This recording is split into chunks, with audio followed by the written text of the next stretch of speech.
Mga kalapatids, ito naman tayo sa update. Matagal-tagal ako hindi nakapag-upload ng aking video updating ng ating mga laro.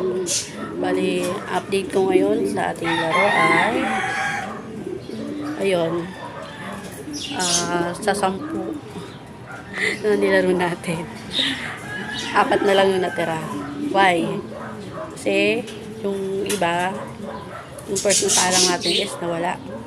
Si Puti, si Sakang, yung paborito kong kalapate, nawala. Tapos yung si Pilay, yun. Tapos yung dalawa nating kalapate naman is nagkaroon ng baliling.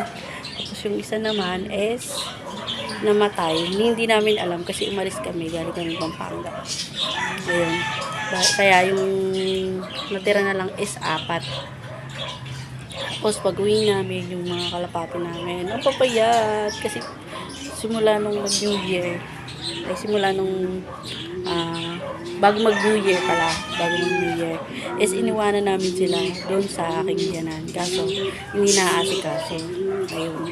Pero, pinapakain naman sila. Hindi nabibigyan ng vitamins. Ngayon, nung pag-uwi namin, ang papayat nila. Kaya, ito, binabawi ko sila. Yung iba, may sakit kasi hindi na. So, yun, ito yung next natin na, ito na yung mga kalapati natin ngayon. Yan. Medyo nawala na silang lahat. Diba? Yung una, punong-puno sila. Okay. Ngayon, maganda ubos na sila kasi yung iba, nilaro natin. Yung iba, namatay. Dahil sa sobrang, busog, hindi na punawan. Yan. Yun yung ating mga natitirang mga kalapati, mga malalakas kalapati. Ito, hindi rin siya natunawan. Hindi ko alam kung anong gamot dyan eh. Basta hindi ko lang siya pinakain. Puro tubig lang. Hindi nagawa ko sa kanya. Yan.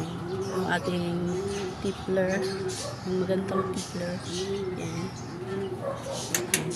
Tapos ngayon, nag-aantay pa tayo sa ating mga nilaro sa South. Yan. Si Thunder, si Storm. Yan, tulog. Tulog sila. Yan. Tulog sila.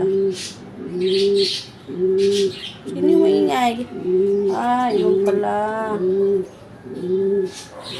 Si yung binigay ni Embel, maingay. Namamara ako. Ayan. At mga kalapati.